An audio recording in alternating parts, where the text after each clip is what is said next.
สบายดีพี่น้องสบายดีสวัสดีFCเบิร์ดสุขทุกคนเนาะพวกเขาพากันกินข้าวเดี๋ยวเรียบร้อยพี่น้องสิไปสมัครโรงเรียนอีกโรงเรียนหนึ่งโรงเรียนนั้นเขาใหญ่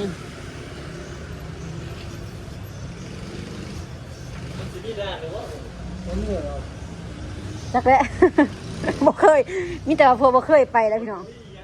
โรงเรียนยังเกาะไทยรัฐเขาจะไปไทยรัฐเพราะว่าเขามาจากท่าโค้งแล้วก็มาจากธรรมศาสตร์ว่าไงธรรมศาสตร์ก็สิไปไทยรัฐปันพี่น้องเพราะว่าต้องสมัครใบได้หมองนะเทื่อใบหมองนึงเขาก็ต้องเอาหมองนึงนะพวกตัวมาเขาเปิดสมัครนี่นะเนี่ยกำลังเตรียมไปแต่ว่าโรงเรียนนี่พ่อใหญ่กับหูไอ้พ่มกับหูโรงเรียนที่2อันไปเขายังหาหูเนาะ โรงเรียนติดหูด้วยถึงงุ่มไปแล้ววันนี้พากันขี่มอไซค์งุ่มไปท่าโค้งจากก็ยังมาเคยไปเท่านึงธรรมศาสตร์ยังมาเขาเคยผ่านเคยเห็นบัดตัวนี้หาเราลุกธรรมศาสตร์เขาเคยผ่านแต่เคยเห็นมันอยู่หม่องใดแต่ว่าตัวนี้สิงุ่มไปแล้วพี่น้องเลยไปเจอกันบาสิเป็นจังไดเพิ่นสิรับต่างดาวอยู่เพราะว่าไปโรงเรียนแดกๆท่าโค้งเพิ่นบ่รับต่างดาวบัดธรรมศาสตร์นี่เพิ่นต่างดาวเพิ่นก็รับพี่น้องแต่ว่าต้องสอบเขาทาสอบติดคือว่าอะไรประกอบเป็นยังวะประกอบเอกสารใดก็ถือว่าได้เลยแต่ว่าประกอบเอกสารทางออนไลน์เขาประกอบให้แล้วครูเขาพาเฮ็ดให้ยังให้เรียบร้อยเบิดบอกไว้ในหนึ่งเลยพี่น้องเผาให้อันนี่ก็พ้นสิตกได้ ปกติขอยเป็นคนบอกไว้วันนี้แห้งดีแห้งเผานะพี่น้องไปเจอกันอีกทางหนาเพิ่นซะไปวัดถนนหอดไกลสิพี่น้องถนนหอดไกลสับ รถเสียล่ะรถตุ้งพรมมันเอาเนี่ยมันยังเขินหัวเทียนมันเนาะกำลังจะพากันไปกำลังทันหอดเครื่องทางสับพี่น้องเอ้ยแต่ละอย่างเห็ดยังทุกอย่างมีแต่อุปสรรคขวางกันก่อนสิได้ดีกับพี่น้องเอ้ยเจอแต่อุปสรรคแบบว่ายุ่งยากว่าคิดว่าบ่อยากให้มันยากอยู่แล้วพี่น้องแต่ว่าเวลาไปผัดนี่แต่เจอแต่อุปสรรคอย่างยากแต่ว่าน้องน้ำตาลนี่ใครแต่น้องน้ำตาลเฮียนเก่งพี่น้องเอ้ยคู่นักโรงเรียนเขาจะจำยองแล้วว่าเฮียนเก่ง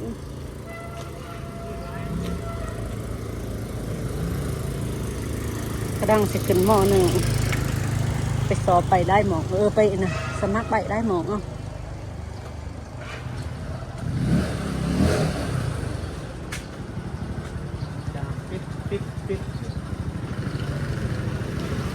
ผู้ชายจะมาสั่งเขาด้านสร้างยังอันนี้ มาสั่งก่อนมันเป็นยัง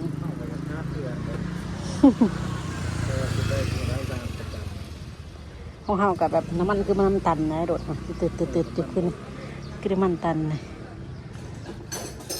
แถวนี้เขาเคยเขามาแล้วพะเนี่ยเนาะ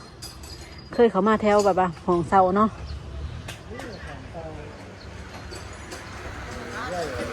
ปะออนค่ะตะกี้ว่าสิมาหาของเซาเนี่ยพี่น้องมันโบราณเอกเด้อโบราณเซาแต่มันก็ไกลบ่งอยู่ไกลบ่งตลาดน้ำมันต้องขี่ซอยออกไปตัวนี้ซอยปะปิ้นนะ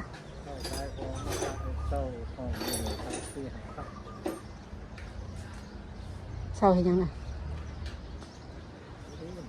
เสามีรายละกระต่ายหาให้ต่อเลย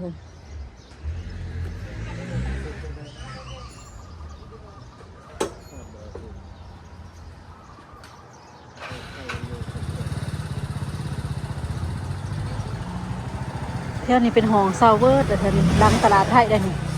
มันเป็นรังแถวตลาดไทยเพราะว่ามันเป็นห้องเซานั่น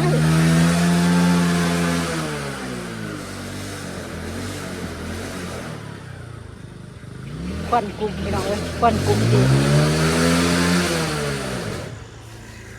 ถอะไปหอดกลางทางไปเจอรถเฟะพี่น้องเลยรถเสีย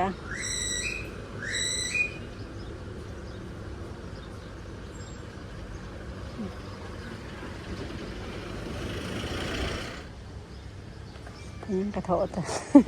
บางนางวันสลัดปกติเป็นคนสิบมักซื้อนางวัน บัดเดี๋ยวนี้สิบังนางบัดเนอกบถอความเมื่อย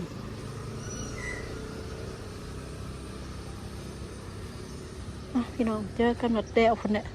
จากเสด็จจักโมง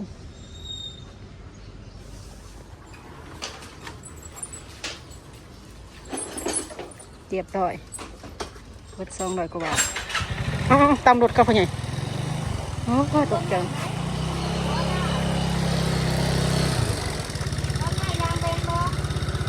โมเมนต์แล้ว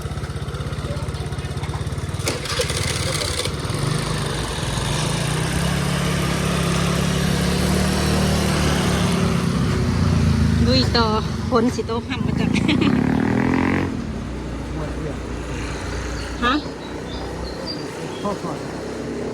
เปลี่ยนที่ว่าเทียมยากป่ะนี่บอกห้าวเปล่า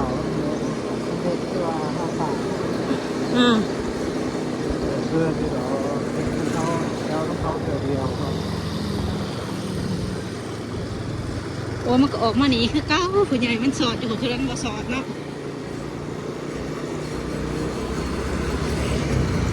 โอ้ห้องต้นนั้นบอกห้องบ้านจังหวัด ข้องตลาดไทยนี่ห้องหนานี่ บอก คือข้องหนาตลาดไทยเลยนี่บนห้องขามนี่ เขามาไปซอยอยู่ซิเขาก็มาหนึ่ง ซอย20จะได้ ซอยซิถึงแค่5 บาทไปซอพรบอย่างเงี้ยแต่เขาเป็นเนี่ย ไปจอดกันมืดหันแหละไปพี่น้องไปเจอกันโรงเรียนแล้วว่าสิหูว่ามันอยู่หม้องไหนเฮาก็บ่ทันหูหั่นน่ะพากันงมไปซื่อๆดอกมาฮอดโรงเรียนที่3พี่น้องมื้อนี้มา3โรงเรียนมาโรงเรียนที่3เพิ่นประกาศสมัครรับนักเรียนฮะพี่น้องเฮาก็สิมาสมัครเบิ่งว่าสิไล่หรือบ่โรงเรียนนี้นะเพิ่นรับสมัครต่างดาวอยู่บ่แต่บางโรงเรียนธรรมศาสตร์รับสมัครพี่น้องเอ้ยแต่ว่าเฮาต้องสอบเขาถ้าเฮาสอบติดเฮาต้องได้เรียนสอบบ่ติดก็คือบ่ได้เรียนนี่โรงเรียนอันไทยรัฐนี่พี่น้องเอ้ยก็บ่ไกลจังถ้าไรโรงเรียนตัวนี้มันไกลกว่าหมู่พี่น้องออกมาจากโลตัสก็ถือว่าหอดเลยไปพี่น้องไปเจอกันอยู่ข้างในซะ พอถึงดาว แมนมื้อนี้ ระหว่างมาเรื่อยผมก็ได้ทั้งบ้านถามแบบ เดี๋ยวพี่น้อง ที่นั่งต้องอยู่กับการอยู่ตำบลเดียวกันกับไอ้ที่เตี้ย โรงเรียนนี่หันเขารับต่างลาวมีแต่ต่างลาวพี่น้องหลายแต่มีแต่พม่าก็เขามีหลายเนาะลาวเขาก็มี2 คนมีน้องน้ำตาลกับน้องผู้ชายอีกผู้หนึ่งมามีแต่อันนี้มีแต่ต่างลาวหลายพี่น้องโรงเรียนนี่เขารับเบิดต่างลาวแต่มันมีหอดแต่ม.3มีม.1หอดม.3ต่างลาวคนก็รับพี่น้องแต่ว่าน้องน้ำตาลหันอยากเรียนอยู่โรงเรียนท่าโค้งกับธรรมศาสตร์อะไรแต่ว่าเขามาสมัครไว้เพื่อว่าถ้าเกิดม.3เนี่ยถ้าเกิด37แบบนี้ถ้าเกิดจบม.3คือจะจบม.3 คันเกรดดีไปสัน เกร ซะ ดดีเหมือน37อย่างนี้ เขายองว่าเกรดดีแมันบ่ อยากให้มันตกเรื่องอีก ถ้าเกรดดีถ้าทุกมาเยียนอยู่พี่ถ้าเกรดดีแม่นเขาสิส่งเขาธรรมศาสตร์ม.4เลยเนาะเขาสิมีทุนให้เขาม.4เลย เขามีหนังสือไปบ้านนักเรียนดีอยู่สันซะแต่ว่าโรงเรียนนี่เพิ่นหับพี่น้องแต่ว่าก็ฟังเบิ่งถ้าเฮาสอบติดอยู่ธรรมศาสตร์เฮาก็เข้าธรรมศาสตร์เลยนะพี่น้องถ้าเฮาแบบว่าเมนสมัครหลายโรงเรียนคือแบบบอนรถเฮาขี่รถเดาเนี่ยเนาะแต่ว่าเฮาต้องสมัครหลายหม่องไว้เพื่อซื่อๆเฮาสมัครกันไว้ว่าซั่นซะแมนป้าพี่น้องทางนั้นฝนตกเลยว่าไงเห็นบ่ทางทาโค้งฝนตกไอ้นี่มาสัมภาษณ์แมน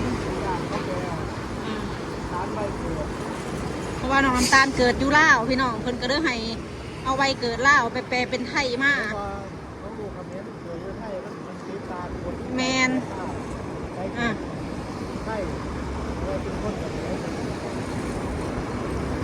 เขาโลตัดเลยก็ได้คือมาส่งขันมาน้ำตาลเฮียนอยู่นี่มาส่งหัวนี่แหละกะ แต่แค่น้ำตาลย่างไปเองก็ไหลมาส่งหอดตับน้ำมันนี่มาหอดโดตัดเลยพี่น้องมันบอกไก่โรงเรียนนี่มันไก่จากโดตัด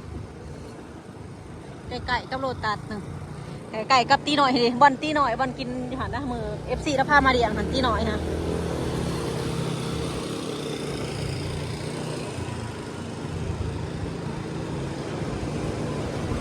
คือว่ามันบอกไก่เด้อ โอ้แรงเขาแรงที่นี้แบบ แมน เขาไปหยอดซ้อนหน่อยเดียวเขาบอกไปมันหนัก มึงยานะเฮาบ่ฮู้เนาะเฮากับเบิ่งซื่อๆว่ามันตอนมาเฮาลองไปทางนั้นซื่อๆแต่ว่าถ้าเฮามามึงยาเฮาย้อนซ้อนบอลปานน้ำมันนิดเดียวเท่านั้นก็ฮอดติดโดดตัดเรียนเด้อแม่นมึงยามันไปปินไปยังเฮาบ่ฮู้ สำนักแต่น้องมีต้องหมด แม่นก็ถือว่ามันเป็นประสบการณ์เฮาจะฮู้หนทางซะแต่เฮาบ่ไปเฮาก็บ่ฮู้คือว่าให้พี่น้องเอ้ยบ่ว่าคือเพิ่นว่าเนี่ยคันบ่ออกจากบ้านก็เว้นด่าแดนไกลบ่ไปหาเฮียนก็บ่ฮอดมีความรู้คืออยู่บ้านเพิ่นว่าแม่นความเพิ่นคนทางพ่อใหญ่เนี่ยแบบขนาดพ่อใหญ่เป็นคนไทยยังแบบบูทางเขายังได้ข่อยสิงุ่มไปทางนั้นทางนี้อีก ที่เขียนบนของคนในย่าง เจ้าหูกฎจราจรของทางบ้านเจ้านะข่อยยังบ่หูเลยจราจรทางบ้านข่อยยังบ่หูสั่งก็ถือว่าโอเคแหละพี่น้องแต่ว่าในใจก็อยากให้เฮียนธรรมศาสตร์คนได้90%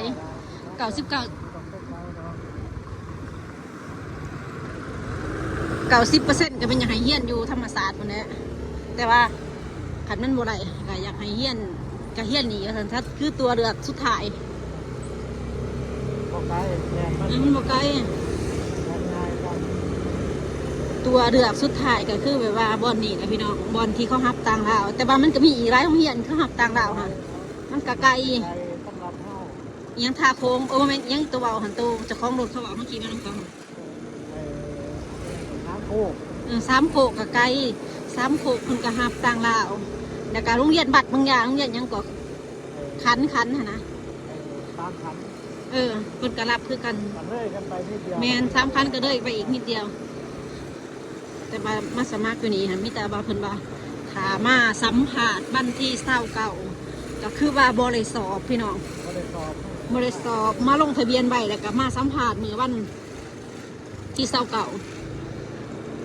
ก็คือว่าอะไรเด้อพี่น้องเพิ่นเห็นตรงการนักเรียนเนาะพี่น้องนี่ฮักกันนักเรียนมาสมัคร47-48 คนนี่เพิ่นว่ามือนี่มือแรกเปิดมือแรกฮักก็มี40 ปลายแต่ว่าธรรมศาสตร์มันเปิดมือแรกเขาไปเบิ่งนักนะคะพ่อใหญ่ไม่ยังเขาตัวเขาลงสมัครค่ะ 641 600 ปลายคนนะพี่น้องขนาดว่ามือเดียวแล้วธรรมศาสตร์ยังหน่อยนี่แหละ 600 ปลายคนป้ากว่าหมายว่าห้องยันมันหลังห้องยันไง คนมาสมัคร600บ้านนี้พวกนักเรียนเขาโตใหญ่พวกจบป .6 อยู่นะ หันได้จังหวะ ม .1 เลย มัน600 ปลายคนแต่ธรรมศาสตร์ที่ว่า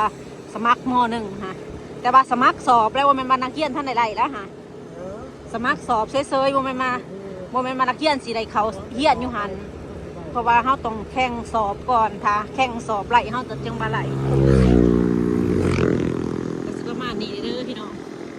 คล้องตัวนี้บ่งามซ้ำคล้องตัวเขาไปบางทาโค้งแล้วไปเนาะคล้องทาโค้งหันแต่ว่าอยู่หันงามกว่าเลยโอ้ยพักเกษตรนี่อีปีเห็นนี่ก็เก็บเลยนี่งามอย่างไรนี่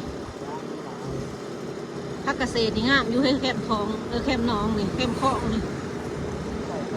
ฝนสิตกอันนี้มืดคึมอยู่ฝนสิตกแต่ว่าถ้าได้ไปเตรียมสื่อคลองอีกยังสัมพี่น้องเอ้ยผู้อื่นเตรียมคลายคลองเองอื่นคลายคลองกับว่าถ้าได้เป็นสื่อคลองเมื่อจากนี้พักผ่อนเนี่ยจังสิไปหาสื่อคลองมาเห็ดเตรียมคลายแต่ว่าท่านจะเห็ดยังไงเพราะว่าต้องเห็ดเปียกได้ยากในได้หมองเนี่ยแต่เด้อแบบว่ากับใครแต่บริเวณเข้าไปเข้ามากันนะหรือเปล่าค่ะแม่เข้าไปก่อน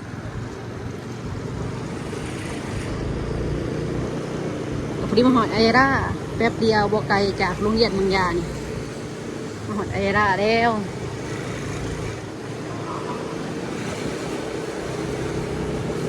แต่ก่อนอยากว่าโยงซีดวันนี้พวกโอเก็บมากับปีใหม่มันยังดีๆดึงกินกับจนอิ่มจนหายอยากนะพี่น้องเอ้ยแต่ว่ามื้อนี้เห็นสตรอเบอรี่ได้อีกบักม่วง20 บาทบักลายนึงพ่อใหญ่ม่วงซุปมึงอย่าง20 บาทขึ้นมาหลายแท้ มาเปิดแล้วผมว่าโมเดลมาเปิดโมเดลมาเปิด พี่น้องไปเจอกันอยู่ห้องเพิ่นซะมาหอดห้องนะพี่น้องมาหอดห้องพอดีฝนตกกำลังลงเม็ดพี่น้องใครแต่ว่ามาหอดห้องก่อนฝนจังตกฝนจังดังยังฝนจังกำลังสิตกว่าซะมันกำลังลงเม็ดหน่อยเดียวบาสิไปตลาดบัดนี้ฟังเมืองฝนก่อนได้บัดนี้พี่น้องนี่ฝนเริ่มลงเม็ดด่ะฟังเบิ่งก่อนจังหน่อยจังสิไปตลาดหาซื้อของบาสิเฮ็ดหยังขายพี่น้องขาเบิ่งอีกก็เด้อบาสิเดี๋ยวไปจังโมงไปอันนี้ตลาดนี่ตัวนี้หันปลาโอเราต้มได้หรอกต้มหมึกมีสิอ้อมจะโมงสิได้ไปตลาดบัดฝนสิตกละพักผ่อนชั่วโมงก่อนพี่น้องจังสิไปตลาดพักผ้ากันมาพักผ่อนนะพี่น้องพักผ่อนมึงยานี่ก็เด้อสิพักกันไปตลาด4 โมงเลยแต่ทางมันพ้นตกบาสิให้พ้นเศร้ามันเศร้าไปหน่อยหนึ่งเลยเนาะแล้วมันเศร้ามันตกรอบน้อยหนึ่งค่ะแต่มันมาอีกแล้วนี่สิตกค่ำอีกว่าจะฮะ ดีโอเคดิ้นโอเค นั่นแต่ว่าทางอื่นมันตกเลยไปตลาดกันพี่น้องเลย ขายของในนอกเลยเนาะ ไปตลาดก่อนไปเจอกันตลาดผมห้องสื่อยังไงมาแต่ตลาดนะพี่น้องตอนไปตลาดนั้นพุ่นมันตกหลัดท่าก็เริ่มบริถ่ายคลิปเพราะว่าไปกับบริสื่อยังได้หรอกพี่น้อง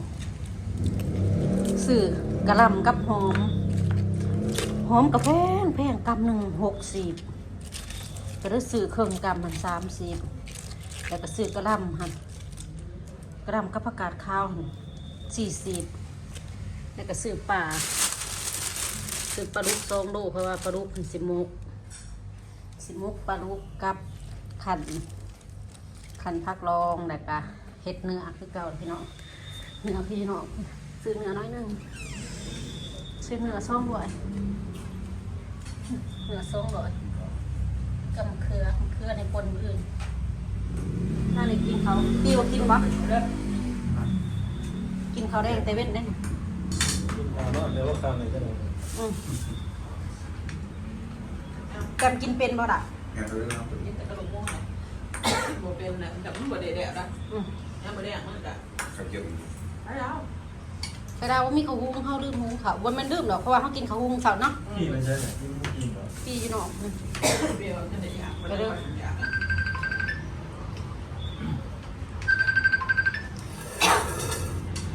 ปีใหม่แกงกันนะพี่น้องแกงหมักหมี่ใส่หมูสแตมนี่กินบ่เป็นนะเพราะว่าอาหารอยู่บ้านนะจ๊ะกินบ่เป็น นะ เบิ่งสิเบิ่งน้ำหมอเพราะว่ายังน้ำหมอเลยพี่น้องปีว่าท่านกินข้าวบ่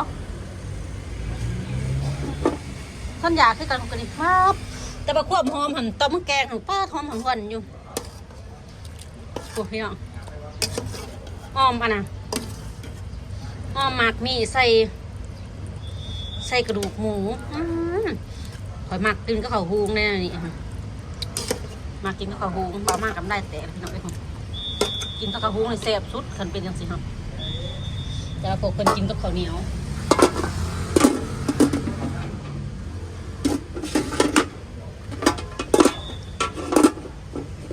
เป็นพาด